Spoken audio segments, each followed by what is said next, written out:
We made it to 2024, and we're gonna start the year off. We're gonna start it with a bang. Is my mic muted? It's not. All right, I'm stupid. We're gonna start the year off with a lore video, because that's what this channel started on. We're gonna do. Also, thank you so much to everyone that comes to the live streams and lets me know how much they appreciate the lore videos. Quite a few of you have said that when you play the game, you skip past everything, so the lore videos really catch you up, and that's awesome.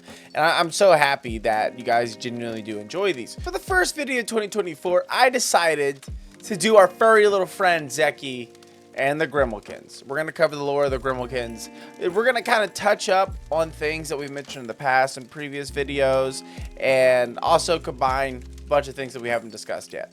So let's get into it. My voice cracked when I said that. In the vast and mysterious universe of Palia, the Grimalkin emerge as these cat-like beings with a rich history entwined with exploration, invention, and a hint of piracy.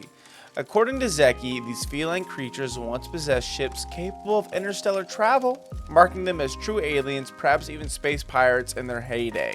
However, as time unfolded, the Grimalkin lost their ability to navigate the cosmos, leading them to settle on Palia after the emergence of the Majiri. So they weren't there during the rise and fall of human civilizations, but they just kind of settled down and really get involved with the Majiri, and we're going to kind of cover that as this episode continues, and you're going to learn their kind of involvement with Flow and really how they made their place on Palia.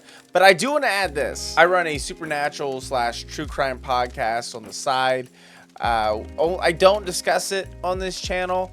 It's not really cozy. We're kind of we can be insensitive, but we did cover a feline alien race that the Grimalkins sort of mimic, which is it's hilarious. By the way, if you want a link to the podcast, if that sounds something that'll tickle your fancy, just join the Discord. Send me a message saying, "Hey, link to podcast," and I'll send it your way. There's no issues there. I just don't want to like spam it in all the channels.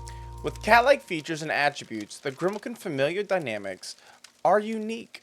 Zeki's mother fondly recalls his kitten years, suggesting a connection between their physical appearance and their life stages. It appears that Grimalkins undergo a phase of abandonment after weaning, relying on others for support before becoming essentially indentured servants, obligated to repay those who aided them in their formative years. Grimalkins are not supposed to remain in contact with their parents. However, Zeki's mom is cool as shit.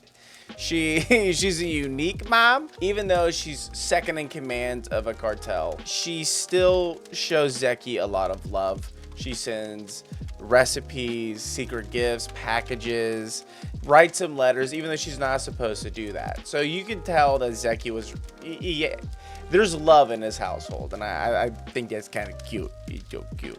Despite the evident decline in their technological prowess, remnants of their advanced capabilities linger, exemplified by technologies like teleporters. The Grimalkins, once these absolute badass explorers and space pirates, seem to have lost their ability to produce on a grand scale, perhaps due to the trade war. There was a trade war in the Grimalkin lore, which is crazy. The Grimalkin traders were problematic, and they were very profit focused. They're money hungry. We're all money hungry. We all want them Benjis, all right, them Benjamins, or if you're from England, you're the Harry Potter tokens, whatever they are, the balloons. But the Grimalkin traders employ teleportation as a means of transporting goods. This penchant for commerce is further underscored by their involvement in trade agreements with monarchs, granting them prestige and legal protection. However, this dynamic shifted with the formation of the Great Council, which was created by the Majiri, triggering a trade war that destabilized the Palian economy. This sounds a lot like real life things that have happened in our history of the world. And so it's kind of hitting home if you've read some books. Ultimately, an amendment to the Palian Unification Treaty allowed cartels to operate practicing non-violent forms of magic, such as teleportation and illusion spells. The Grimalkin homeworld, known as the Old World, holds significance in their lore, as does their supposed creator, Havaa. Similar to the Magi and Embark, who reside on the moons of Luna and Ignis, Havaa plays a crucial role in the Grimalkin narrative. Zeki talks about the Old World like it was this awesome place. And he does talk about Havaa and everything like that. But from what the homeworld seems like, it's very cartel focused. A lot of crime. A lot of crime. Sounds like a good time to me. And the complex web of Palian politicians, the Grimalkin Cartels wield substantial influence, rivaling even the formidable Order.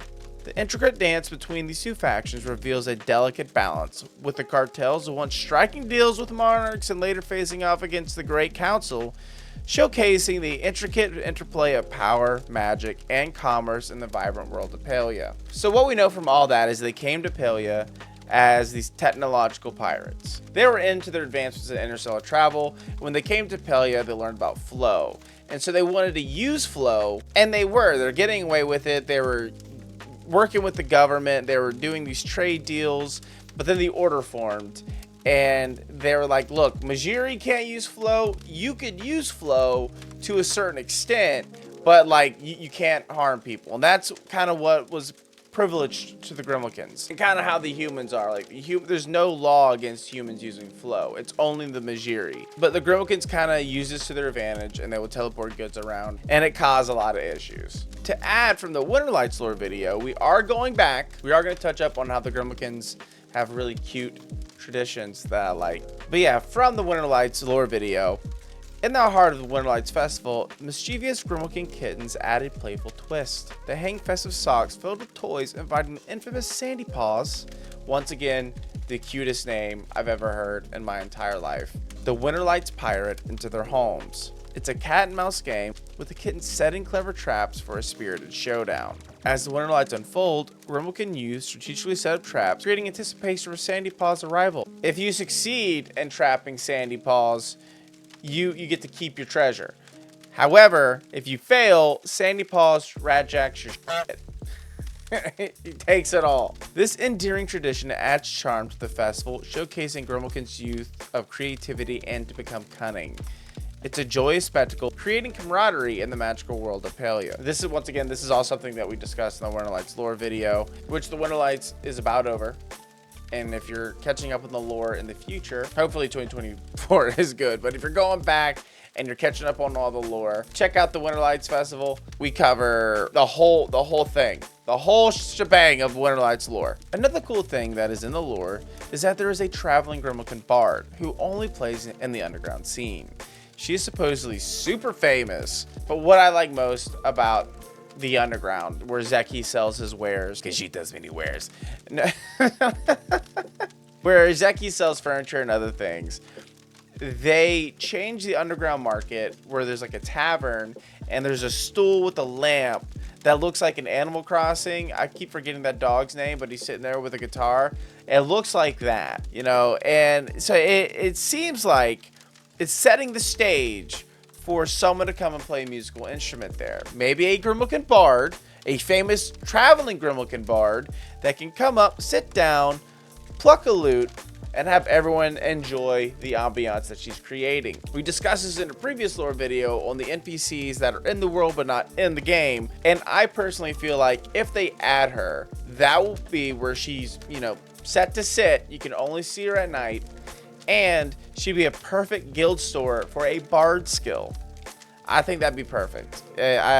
Plus, a lot of people have been asking for instruments to be added into the game. The devs have said there are instruments coming in the game. They said it in the first dev video that they did, the only dev video that they really done. But they discussed that instruments are on the way. So hopefully we see those in 2024. But that is today's video. We covered the Grimalkins. It may have been a lot shorter than the other ones are.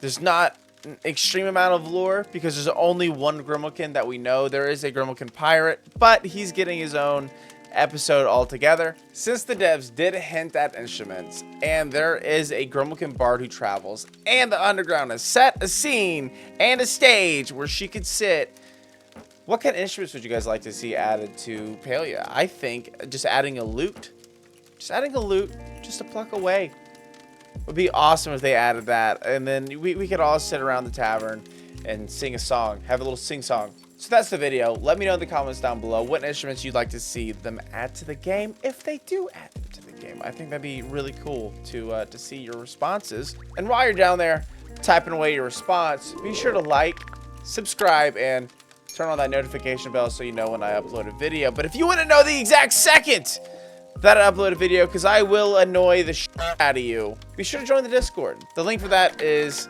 in the comments down below. We are an awesome community. We are growing every day. We have amazing people, except for Brutal. Brutal is a dick, but he's my best friend and I love him. He's our like main mod in the Discord too, which is fascinating that I gave him that power. I will be streaming the moment this video goes up live on Twitch. That's twitch.tv/PerzivalGG. The link to that will also be down below in the doohickey, along with the links to my other socials. But if you want to come and check me out live and we can discuss today's video, come on in. I love seeing new faces. Everybody's dope. Yeah, that's the video. I'll see you in the next one. Bye.